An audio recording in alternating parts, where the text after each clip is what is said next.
پھر اقتصادیات. ہمارے مال و اسباب دنیا میں مسائل کو ایک مالی مسئلہ ہے. عالمی سطح سے لے کر آج بینکنگ سسٹم کی وجہ سے آج دنیا کی معاشیات ٹوٹ رہی ہے. چند ملٹی نیشنل کمپنیاں اور بڑی بڑی کمپنیاں اور ادیوگ پتی اور حکومتیں لوگوں کا سرمایہ گھسیٹ رہے ہیں. ایک طرف لوگوں کو دولت چھپانے کے لیے جگہ نہیں مل رہی ہے, سوئس بینک میں چھپائے یا کہاں چھپائے, اور ایک طرف ایسے گھر ہیں جہاں چولہے نہیں جل پاتے. یہ افراط و تفریط کا مسئلہ حل ہوگا سیرت کی روشنی میں, اللہ کے نبی صلی اللہ علیہ وسلم کی تعلیمات کی روشنی میں, جو کہتے ہیں کہ اگر کوئی پڑوسی بھوکا سو گیا اور آپ پیٹ بھر کے سو گئے تو اللہ پوچھے گا میں بھوکا تھا تو نے کھانا کیوں نہیں کھلایا. وہ دین جو کہتا ہے کہ اگر چور کوئی شخص چوری کرتا ہے تو اس کا ہاتھ کاٹ دیا جائے گا, لوگوں کے مال کی حفاظت کی, اقتصاد کی حفاظت کی. سیاست داخلی ہو یا خارجی, مسلمانوں کے یہ حالات دیکھیے آج جو حالات ہیں. داخلی سطح پر ہمارا کوئی معاملہ ٹھیک ٹھاک نہیں ہے, نہ تعلیم کا, نہ روزگار کا, نہ اخلاق و کردار کا, نہ رشتوں پیون کا, نہ حق حقوق کا, نہ حلال حرام کا.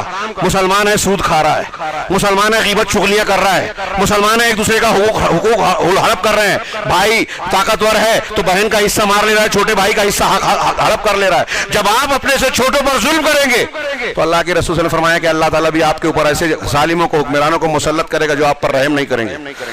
آج اگر ہماری ایک 8 سال کی بچی آصفہ کے ساتھ ظلم ہوتا ہے اور ہم آنسو بہاتے ہیں اور انصاف نہیں ملتا, ہمارے گھر کو جلایا جاتا ہے, تو ایک پوری ریاست کو پھونک دیا جاتا ہے, شام میں بم دھماکے ہوتے ہیں, عراق میں قتل غارت گری ہوتی ہے, سنی بچوں عورتوں کو قتل کیا جاتا ہے, ان کے اعضاء کو کاٹا جاتا ہے, ان کی عزتوں سے کھلواڑ کیا جاتا ہے, تو اس کے ذمہ دار وہ نہیں ہے, ہم بھی ہیں. ہم اس مسئلے کا حل کر سکتے ہیں. کیسے؟ سیرت کے ذریعے, قرآن و حدیث کے ذریعے. کتنی حدیثیں ہیں, وقت بہت زیادہ ہو گیا ہے, مجھے ایسا محسوس ہو رہا ہے کہ بعض لوگوں کو تکلیف ہو رہی ہوگی. میں نے ابھی کئی جگہ کئی تقریروں میں یہ چیز بیان کی کہ ہم اپنے مسائل کے حل کے لیے مادی اسباب ڈھونڈتے ہیں, روحانی اور معنوی اسباب کو ترک کر دیتے ہیں. اور میں اس کی کم سے کم 8-10 مثالیں بیان کرتا رہا ہوں, لیکن موقع نہیں ہے. اللہ کے رسول صلی اللہ علیہ وسلم کے پاس ایک صحابی آ کر شکایت کرتے ہیں, مثال دے دوں خالی شارٹ میں, کہ میں محنت کرتا ہوں, میرا بھائی جو ہے آپ کے پاس رہتا ہے, دین میں جڑا رہتا ہے, میرے ساتھ ہاتھ نہیں بٹاتا. اللہ کے رسول نے کہا لعلک ترزق بہ, ہو سکتا ہے تو جو کہہ رہے ہیں نا کہ میں کماتا ہوں یہ کھاتا ہے, ہو سکتا ہے کہ تجھ کو جو روزی مل رہی ہے نا اس کی وجہ سے مل رہی ہے.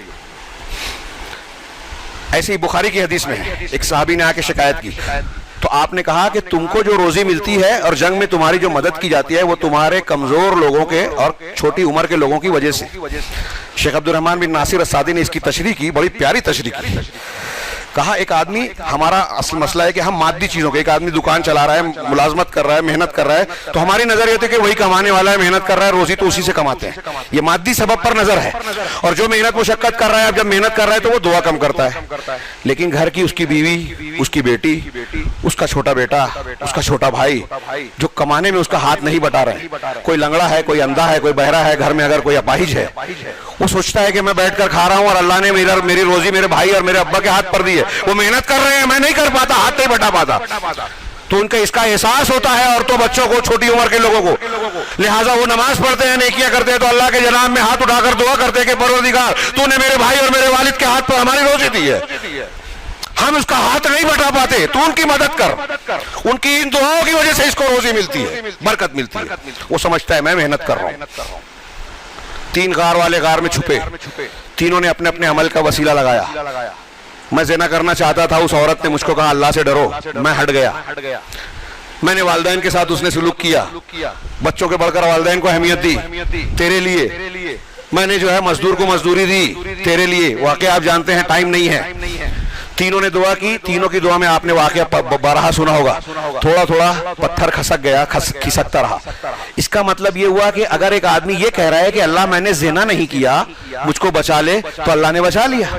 تو آپ چاہتے ہیں کہ آپ جس غار میں پھنسے ہیں, آپ کے خلاف امریکہ, اسرائیل, سنگ کی تنظیمیں اور فلاں جو پلان بنا رہے ہیں, قانون بنا رہے ہیں کہ آپ یہ نہیں کھا سکتے, وہ نہیں کر سکتے, آپ کے بچوں کو گرفتار کریں. اس سے بچنا ہے تو آپ کو زنا سے بچنا چاہیے, اس سے بچنا ہے تو آپ کو والدین کی ساتھ اس نے سلوک کرنا چاہیے, اس سے بچنا ہے تو آپ مزدوروں کمزوروں کے ساتھ اس نے سلوک کریں. آپ غریبوں پر خرچ کریں گے, اللہ آپ پر خرچ کرے گا. آپ لوگوں کا مسئلہ حل کریں گے, اللہ آپ کا مسئلہ حل کرے گا.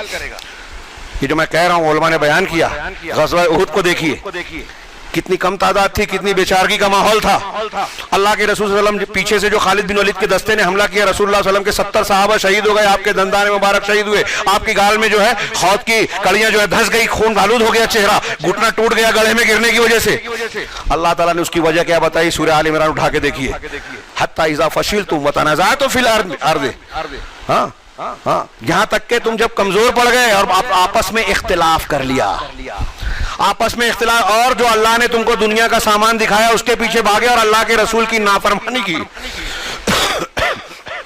تیر اندازوں نے, صحابہ کرام سچے صحابہ نے اللہ کے نبی کا ایک حکم نہیں مانا, یہ بات آ گئی. ہم کتنی حدیثوں کو رد کر رہے ہیں آج, عقل کی بنیاد پہ, نفس کی خواہش کی بنیاد پر, بیوی اور بچوں کی خواہش پوری کرنے کے لیے حلال حرام کی تمیز کھو رہے ہیں, شادی بیاہ میں ان کی طلب پوری کرنے کے لیے قرآن حدیث کے مخالف رسمیں اختیار کر رہے ہیں. کتنی حدیثیں اور قرآن حدیث کی مخالفت کر رہے ہیں. ہم پر کتنا عذاب آنا چاہیے, ایک حکم نہ ماننے پر قرآن نے بتایا. اس لیے اگر سیرت کی روشنی میں ہم چاہتے ہیں اپنا مسئلہ حل کریں, وہ امریکہ ہو, جاپان ہو, فلاں ہو, ڈھما, کوئی بھی طاقت ہو, اللہ بچائے گا. حضرت ابراہیم اکیلے تھے, نمرود نے کچھ نہیں بگاڑ سکا. موسیٰ علیہ السلام ٹوٹی پھوٹی قوم کو لے کر جا رہے تھے, اللہ نے بچایا کہ نہیں فرعون کے لشکر سے, ان کو بچا لیا, ان کو ڈبا دیا. آج ہم کو نہیں بچا سکتا. یہ روحانی اسباب ہے. یہ اللہ کے نبی صلی اللہ علیہ وسلم کی سیرت جو ہے, یہ پوری دنیا کے, یہ بات کو میں ختم کروں, بہت ہی ادھوری ہے, اس کا اعتراف کرتے ہوئے, آپ سے معذرت کرتے ہوئے کہ وقت تو بہت زیادہ ہو گیا, کہ اللہ کے رسول صلی اللہ علیہ وسلم دنیا میں کہتے ہیں کہ حکومتوں کی ذمہ داری ہے کہ لوگوں کی 6 چیزیں, کچھ 5 کہتے ہیں, کچھ 6 کہتے ہیں, 6 چیزوں کی حفاظت کرے. جان, مال, عزت و آبرو, ہاں, اس کا عقل, شعور یعنی عقل اور صحت, اور حسب نسب.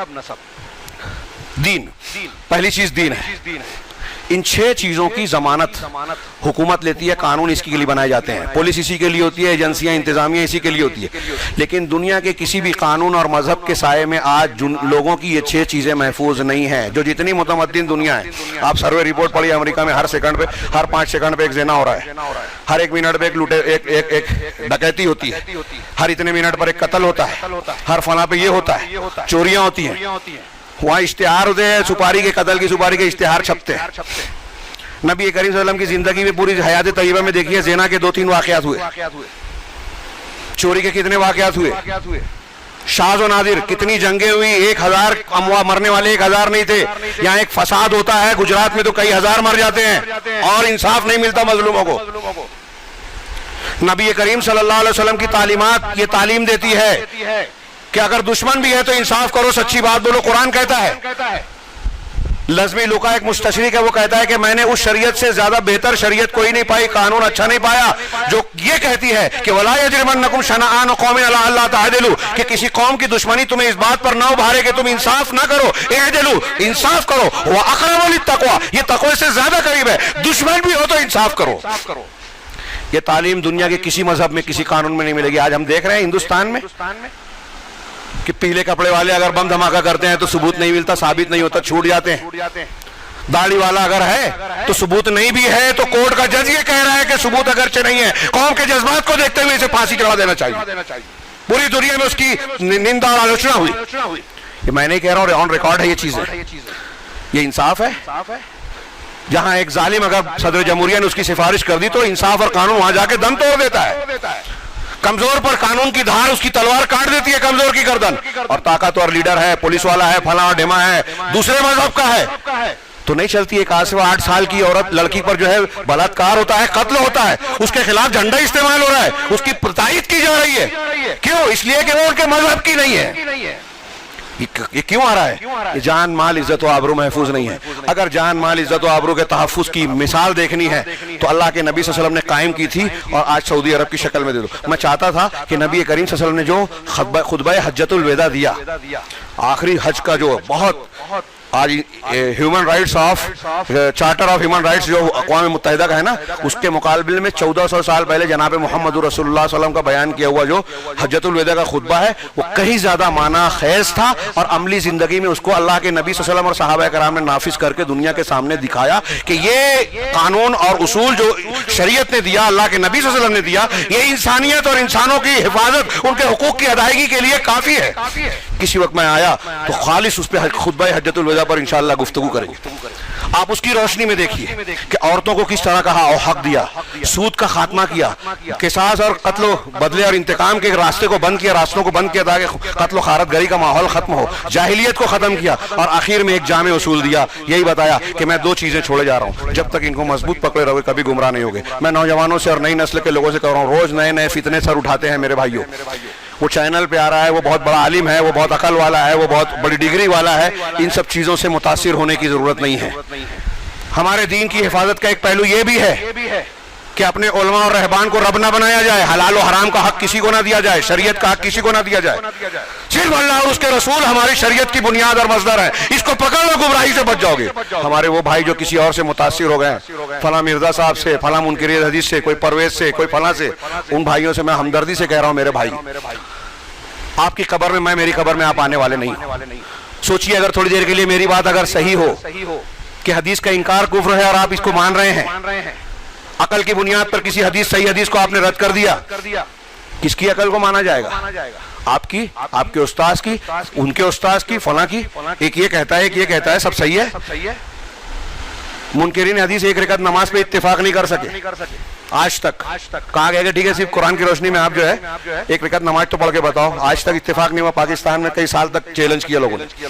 تو میں یہ عرض کرنا چاہتا ہوں، یہ حجت الوداع کا یہ بھی ہے کہ اصول دے دیا ہم کو، قرآن اور حدیث، اور قرآن حدیث کیسے مانتا ہے؟ جیسے صحابہ کرام۔ اگر ہم نے اس چیز کو ایسے ہی مان لیا تو بعض پہلو میں پیش نہیں کر سکا، وقت بہت زیادہ ہو گیا، اس کے لیے معافی چاہتا ہوں۔